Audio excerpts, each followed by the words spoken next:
I walked out of prison after 15 years, and the world felt like another planet. Smartphones, cars that barely made a sound, kids with headphones talking to no one I could see. Everything moved faster, sharper, louder. And me? I was just a ghost, stepping back into a life that wasn't mine anymore.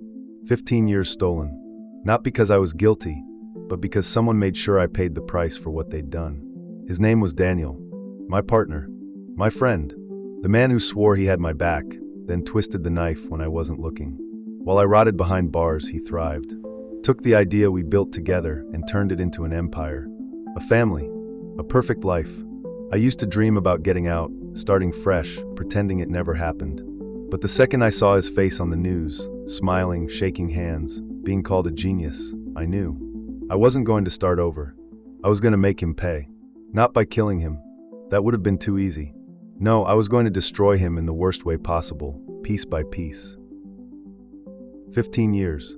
That's how long they stole from me. When the gate clanged open and I stepped into sunlight, the world didn't cheer, it didn't pause. It just kept moving, like I was a ghost. The guard shoved a plastic bag into my hands. Personal belongings. Inside, a cracked watch, a Bible I barely remembered owning, and a photo creased from years of folding. My father's face smiled up at me from that picture, alive, younger. He died while I was rotting in a cell, and they didn't even let me attend the funeral. Do you know what 15 years means? It means the girl I loved sent one letter, then vanished from my life forever. It means the friends who swore they'd never forget me stopped writing after the first 2 birthdays. It means kids who weren't even born when I went in are teenagers now, taller than I'll ever remember them. 15 years of funerals I missed, weddings I wasn't invited to, birthdays I wasn't part of. 15 years erased from the world. And all because of Daniel. Daniel, my partner, my brother in everything but blood. The man who built dreams with me over cheap coffee and long nights. We had a prototype, an idea that could have been our future. Instead, it became my sentence. I still remember the night the police stormed my apartment. Evidence stacked against me. Bank transfers, forged signatures, witnesses. All of it pointed at me, and in court, Daniel sat there calm and composed. When he spoke, his voice was steady, convincing. He told the jury how I had betrayed him, and they believed him. Why wouldn't they? He had the papers, the charm, the mask. I'll never forget the sound of the gavel. 15 years. My knees went weak, and Daniel never looked at me. Not once. Prison taught me how to count time in smaller doses.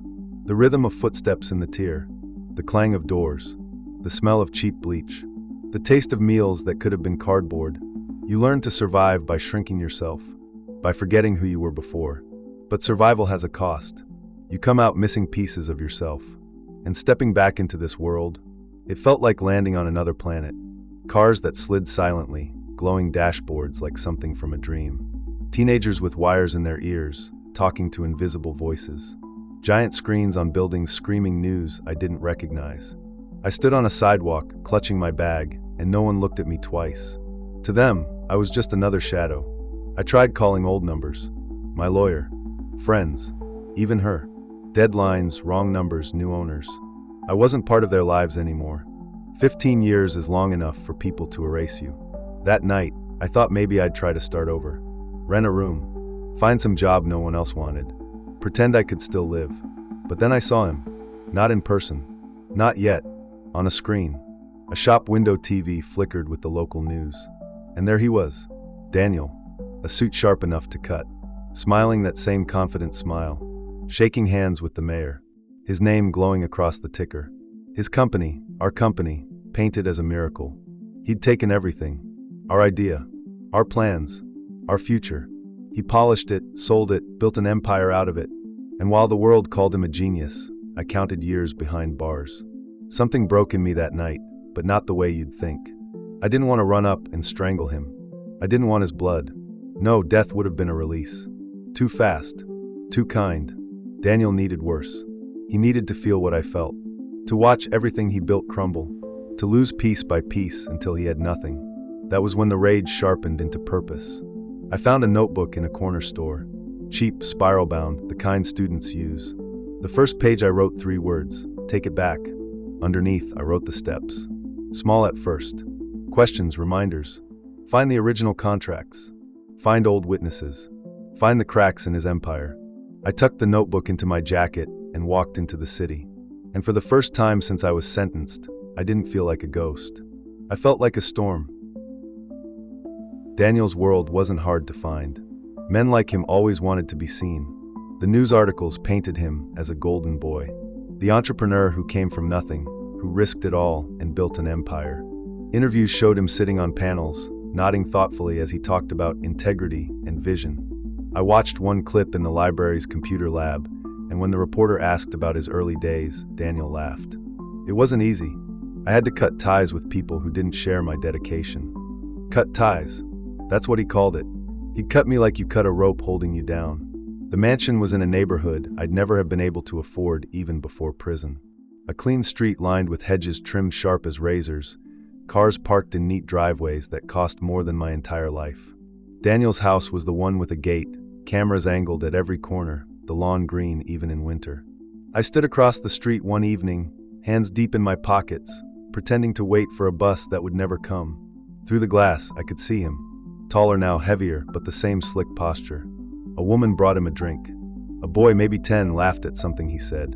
A girl clutched a tablet, showing him a picture. He kissed them both on the head and leaned back in his leather chair like a king. I could almost feel the years in my chest again, the bars closing, the walls pressing. That life was supposed to be mine. Not the house, not the wealth exactly, but the dignity, the chance, the family. Instead, I'd had concrete floors and metal doors, meals served in trays like dog food, nights listening to a man 2 cells down sob quietly until he had nothing left. The difference between his 15 years and mine was everything. I started going back, not every day, not at first. I didn't want to spook him. I'd stand far away, watch him leave in his polished car, watch him take meetings, watch the family wave him off. I learned the rhythm of his life like I used to learn the schedules inside. He was nothing if not predictable. Gym at 6, office by 7. Home by 8 unless there was a gala, a dinner, an award ceremony. At night, in the rented room where the walls smelled like mildew, I wrote it all down. Times, places, faces.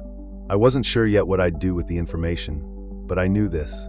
The more I understood his perfect life, the more cracks I'd find in it. It didn't take long to notice the cracks already existed. One night, I watched from across the street as he pulled into the driveway, his wife waiting on the porch.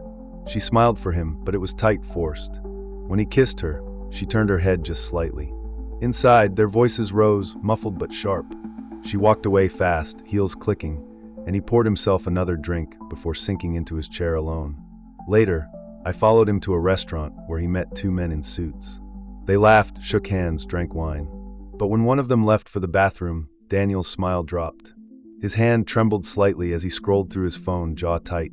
When the man returned, the smile snapped back on like a mask. Daniel wasn't as untouchable as the news made him. The more I watched, the more I realized he had enemies. Business rivals who wanted him gone. Partners who whispered about money moved in the dark. Even employees who rolled their eyes when his name came up. He'd stepped on people to climb this high, and he'd made sure I was the one crushed first. The thought gave me fuel. I wasn't alone. He'd built his empire on broken backs, and some of those people were still out there waiting. I started to track them down. The first was a man named Reeves, an accountant who'd worked with Daniel before the company went public. I found him drunk in a dive bar, tie loose, staring at a half-empty glass. When I mentioned Daniel's name, his lip curled. "That bastard cost me everything," he muttered, slamming the glass down. "You know what he does? He eats you alive and spits out your bones. But nobody listens. He's golden." I listened. I wrote it down. Then there was Clara, a secretary who'd quit years back. She remembered seeing Daniel's signature on forms he later denied, remembered overhearing phone calls he pretended never happened. Her voice shook as she told me. I thought I'd lose my job if I said anything. He had everyone wrapped around his finger. Piece by piece, the puzzle formed. Documents, witnesses, stories. Not enough for court yet, but enough for a plan. And every night when I closed my notebook, I'd stare at Daniel's face on my phone screen. Smiling. Celebrated. Beloved. It didn't matter how high he'd climbed. I was going to drag him back down. Not with blood. Not with bullets. With the truth he'd buried. The thing about men like Daniel is they don't believe the past can touch them. They bury it deep, smother it with money and awards, and tell themselves it's dead. All I had to do was prove it wasn't. The first step was small, a photo. The two of us, younger, holding the prototype we built together. On the back, I scrawled one word he'd recognize. Remember? I slipped it into his mailbox just before dawn, nerves crawling under my skin like fire. The risk hit me only after I let go. Cameras, neighbors, one wrong step, and he'd know I was back. For hours after, my chest felt tight, as if the cell door had just slammed again. But when I saw him later that day, snapping at his assistant, eyes darting toward shadows, I knew it had worked. The next move nearly cost me everything. Clara had given me an old contract Daniel swore didn't exist. I wanted it inside his office, somewhere he'd find it when he least expected. I timed it perfectly. His secretary left early, security thin. My palms sweated as I walked inside, dressed like I belonged. For a second, a guard glanced at me, his eyes narrowing. "Consultant," I muttered, flashing a folder as if it were a badge. My throat went dry. He stared, then shrugged and walked away. My knees nearly buckled. I planted the contract and got out, but the fear lingered for days. One slip, and the plan would end before it began. The cracks in Daniel's mask widened fast. Investors whispered. Reporters sniffed. I watched interviews where his smile twitched, his hands clenched. But each move I made drained me too. Rent on my tiny room ate what little money I had. Some nights I skipped dinner, stomach growling while I scribbled notes by candlelight. Revenge wasn't glamorous. It was survival all over again, just in the outside world. And Daniel was fighting back. One evening, as I watched his house from across the street, his headlights swung toward me. My heart dropped. The car slowed. For a moment I was sure he'd seen me, that he'd roll down the window and recognize me. Or worse, send someone after me. I ducked into an alley, pressing my back to the wall as the engine idled. Seconds dragged into eternity. Then the car pulled away. I couldn't stop shaking. If he'd spotted me, the game was over. That paranoia cut both ways. I later learned he'd hired a private investigator. I caught sight of the man once, tall, sharp-eyed, scanning a bar where I'd been meeting Reeves. I left through the back, heart hammering, knowing Daniel was circling closer. Still, I pressed on. Reeves gave me ledgers, proof of money shifted into shadows. Clara found old emails showing Daniel's lies. Each piece was another nail. I leaked them carefully to the press, never too much at once. Enough to spark doubt. Enough to make him sweat. The headlines started small. Questions raised about Daniel's Global Incorporated. But doubt spreads like rot. Investors don't gamble on men with whispers behind them. Partners don't sign deals with smoke in the air. At home, the truth cut deeper. One night, Daniel's wife opened a package I'd arranged. Photocopies of fraudulent invoices, proof of deals he'd hidden. No note. Just the lies, plain as daylight. I saw her storm back inside, her voice sharp, the kids crying in the background. The empire he'd built wasn't falling yet, but it was shaking. And still, the hardest blow was yet to come. One night, I left a final gift on his desk. A cracked prison photo of me, the intake shot from the day I was sentenced. On the back I wrote, 15 years. He knew then. Not who, not how, but that the ghost of the past was clawing at him. The next morning, he showed up on the news, pale, voice strained as he called the rumors nonsense. But his eyes told the truth. He was breaking. And while he spiraled, I finished the real work. A full dossier, contracts, forged signatures, ledgers, testimony. All of it tied neatly, delivered anonymously to the state's financial crimes unit. It wasn't revenge anymore. It was justice sharpened to a blade. I didn't need to see his face when the investigation opened. I already knew I'd won the moment fear took root. The first headline didn't sink him. Neither did the second. Daniel fought like a man cornered, teeth bared, wallet open. I watched him scramble from afar. He called in favors with politicians he'd once donated to. He sent lawyers armed with threats to the newspapers daring to print the leaks. He even tried to buy silence. Envelopes slipped under tables, deals whispered in parking garages.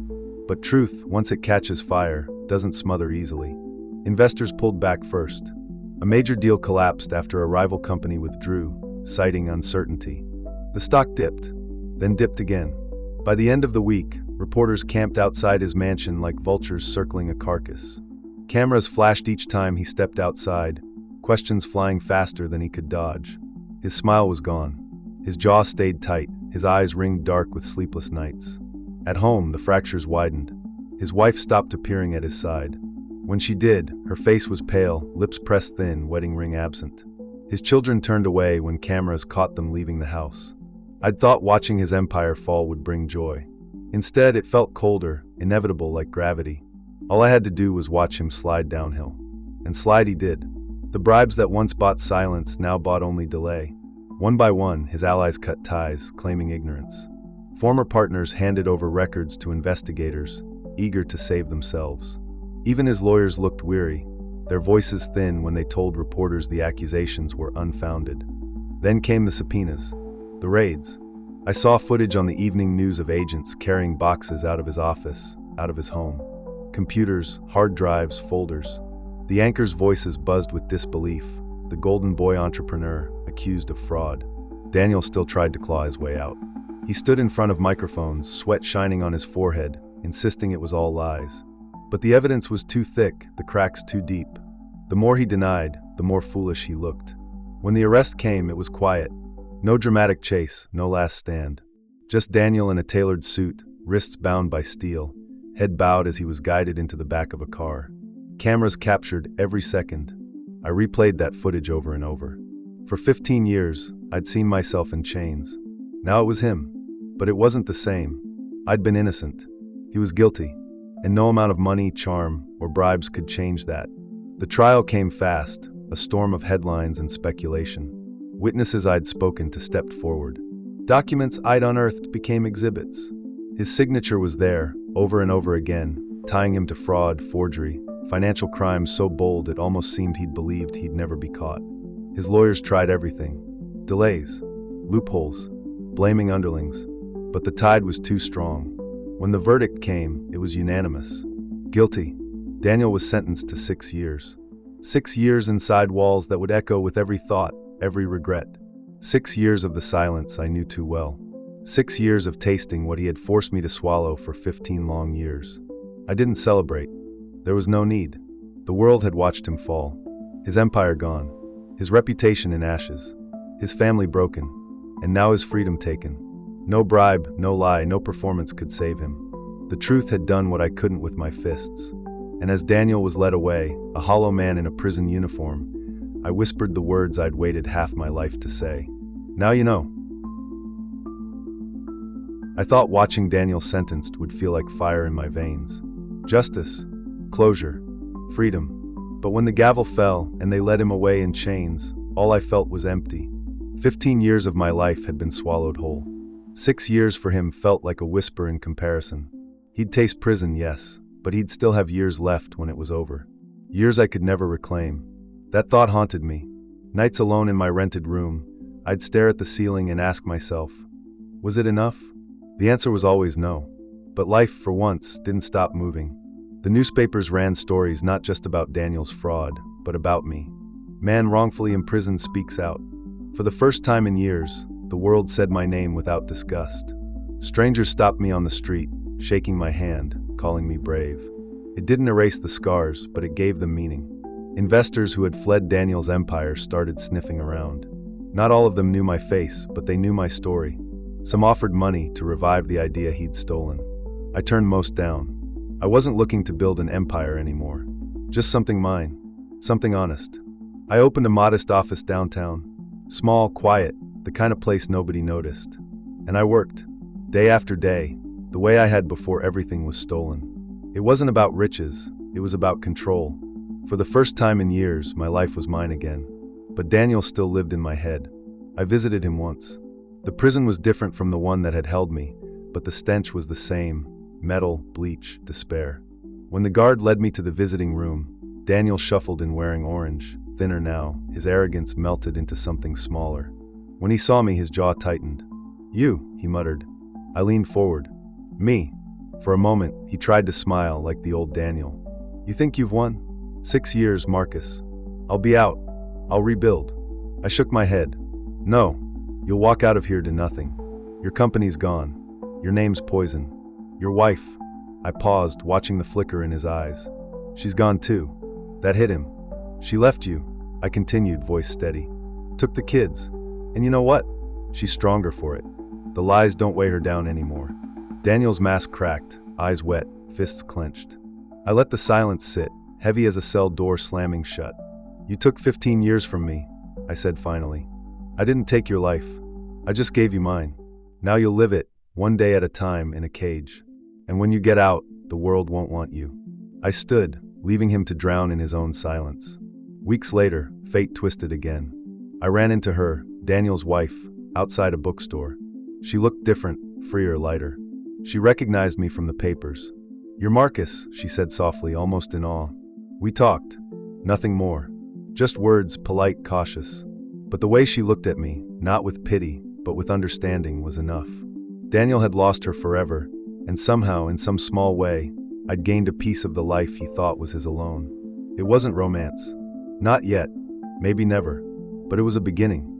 And beginnings were something I'd forgotten how to believe in. Standing there, the city lights buzzing above me, I realized revenge hadn't filled the hole Daniel carved out of my life. Nothing ever would. But revenge had given me something else. Space. Space to rebuild. Space to choose. Space to breathe. 15 years stolen. 6 years paid back. The math would never be even. But when I closed my notebook for the last time, I knew I wasn't a ghost anymore. I was a man. And Daniel was the ghost now. Thank you for watching till the very end. If there's one thing my story should remind you of, it's this.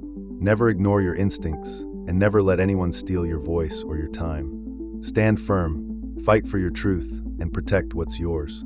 Stay safe, and see you in the next story.